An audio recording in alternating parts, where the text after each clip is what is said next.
lagi di GP Media Channel. Siapa yang skor UTBK-nya mau lebih dari 800? Ayo, kalau kalian pengen dapat 800, kalian harus tonton video ini sampai akhir karena aku mau bagiin strategi untuk dapat nilai 800 plus. Penasaran? Yuk simak videonya.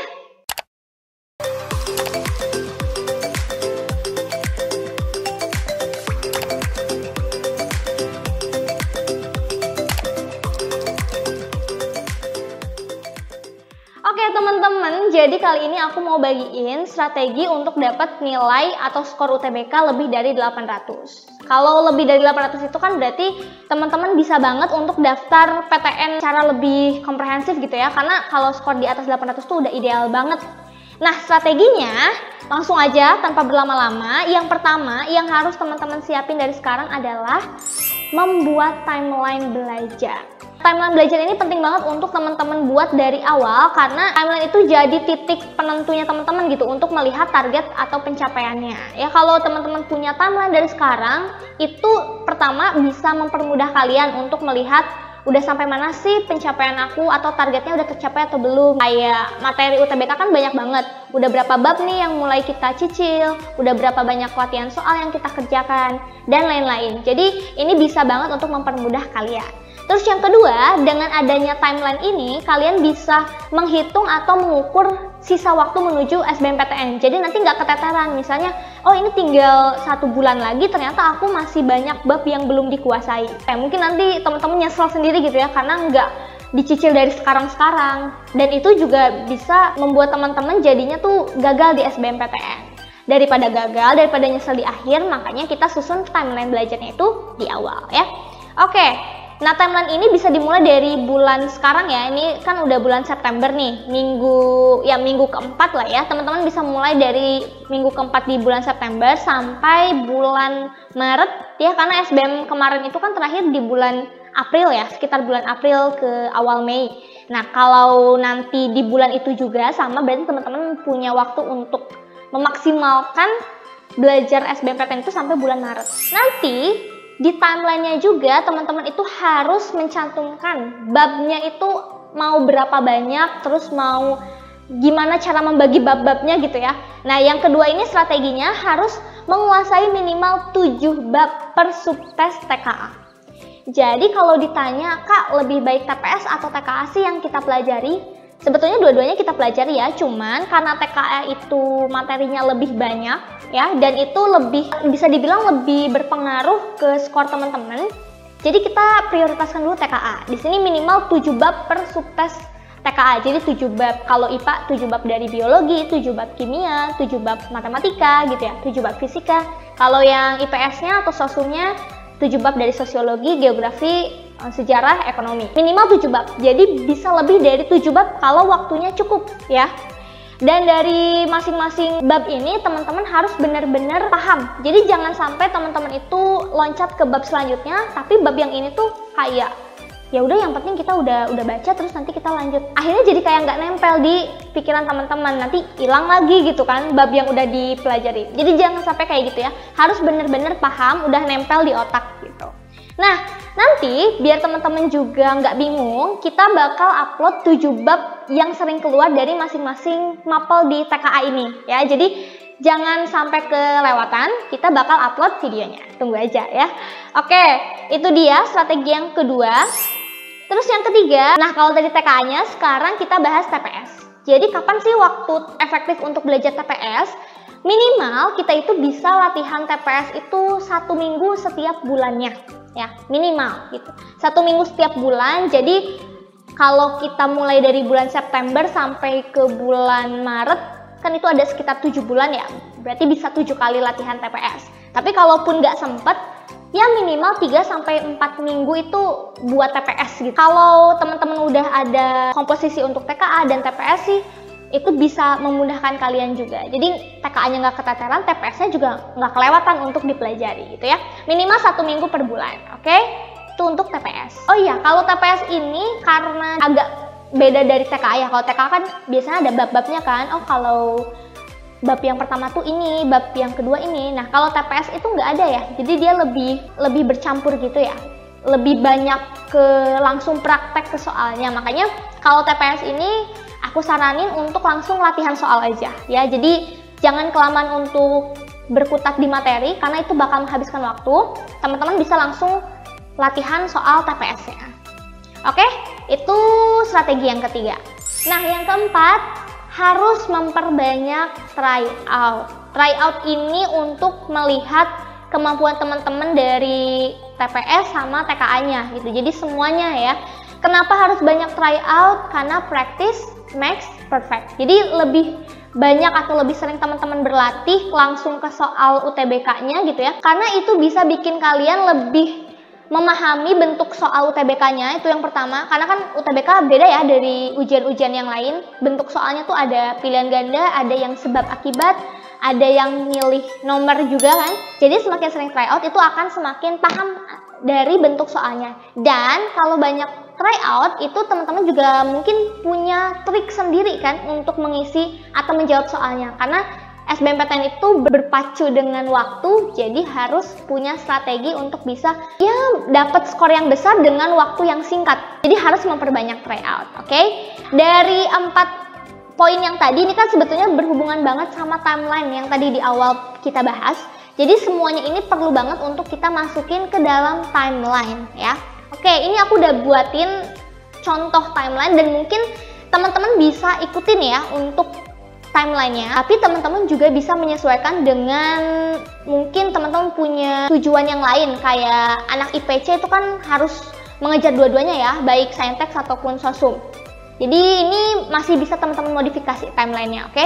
Nah, ini dia timeline dari bulan September sampai bulan Maret. Aku di sini tambahin bulan April, mungkin nanti ada waktu yang tersisa di bulan April itu bisa teman-teman manfaatkan juga ya kan, daripada nggak diisi sama sekali. Ini ada dari bulan September ya. Bulan September ini aku cantumin minggunya juga, ada M4 tuh berarti minggu keempat gitu ya.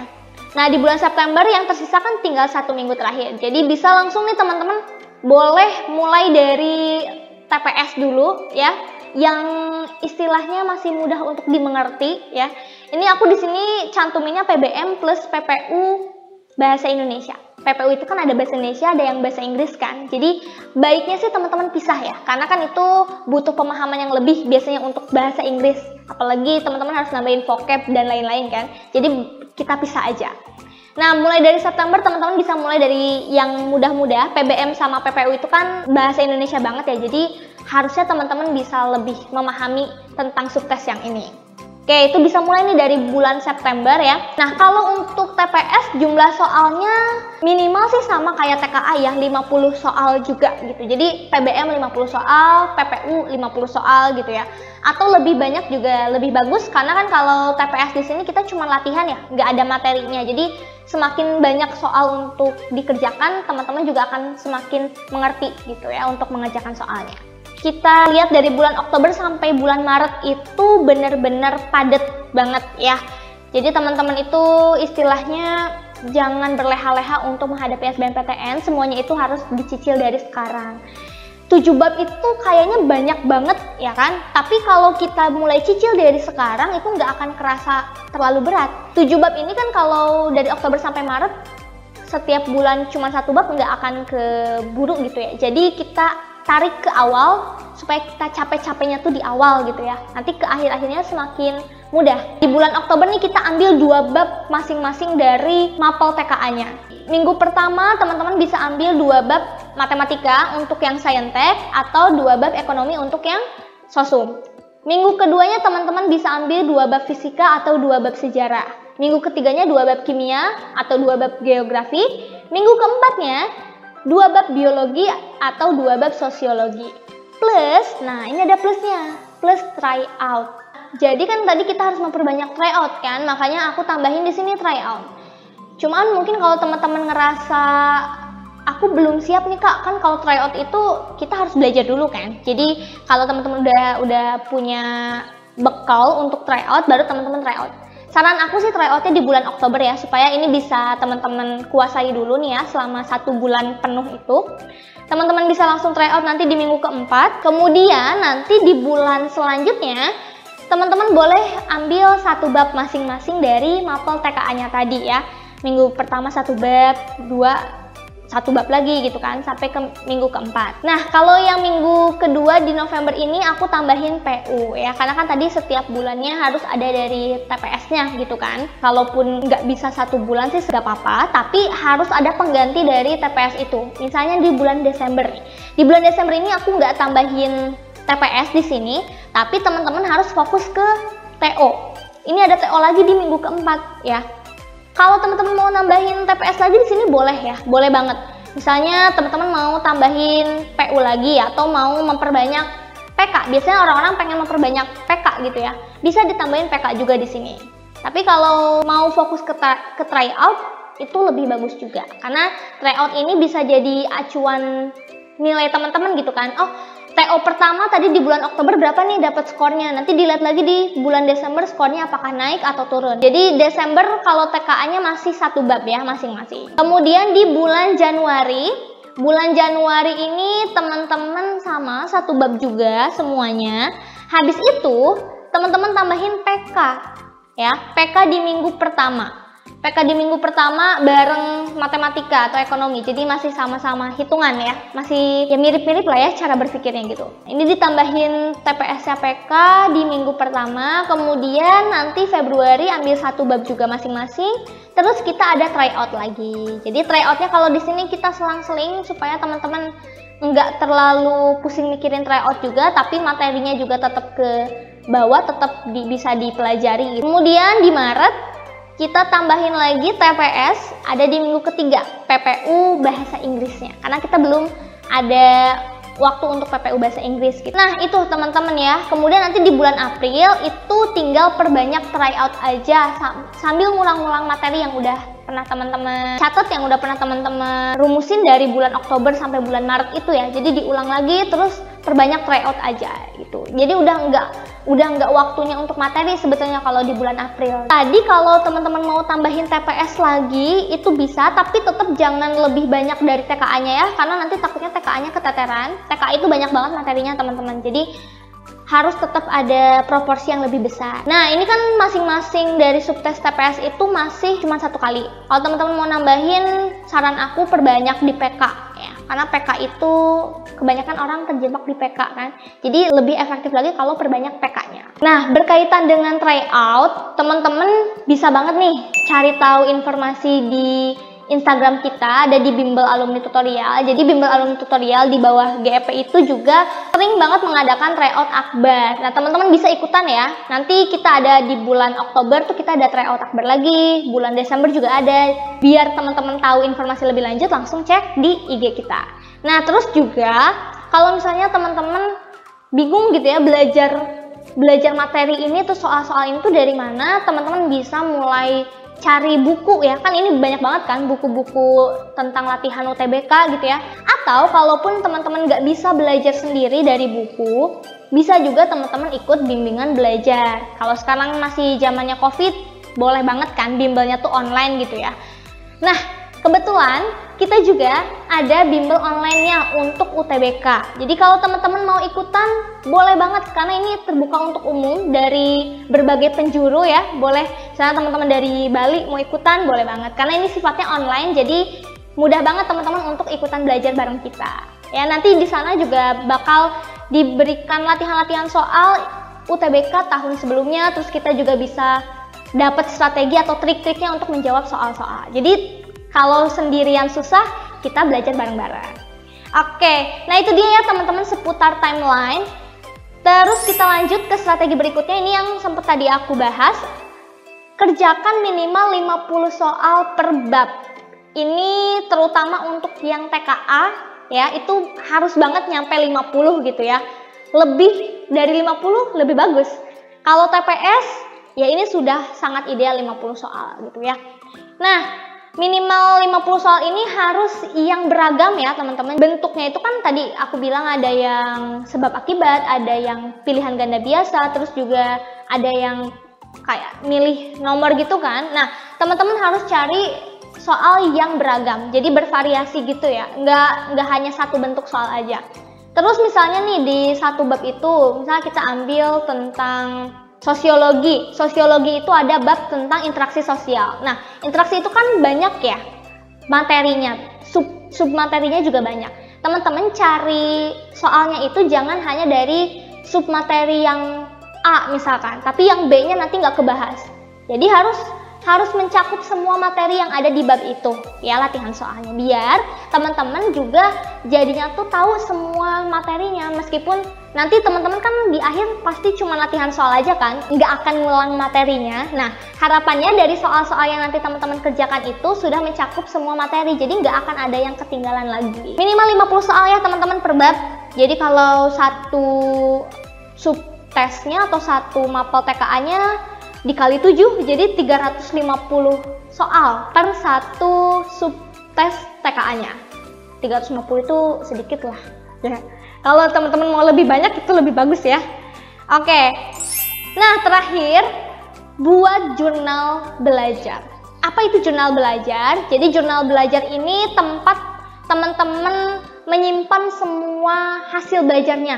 Dari mulai merangkum materi ya, itu ada jurnal belajar.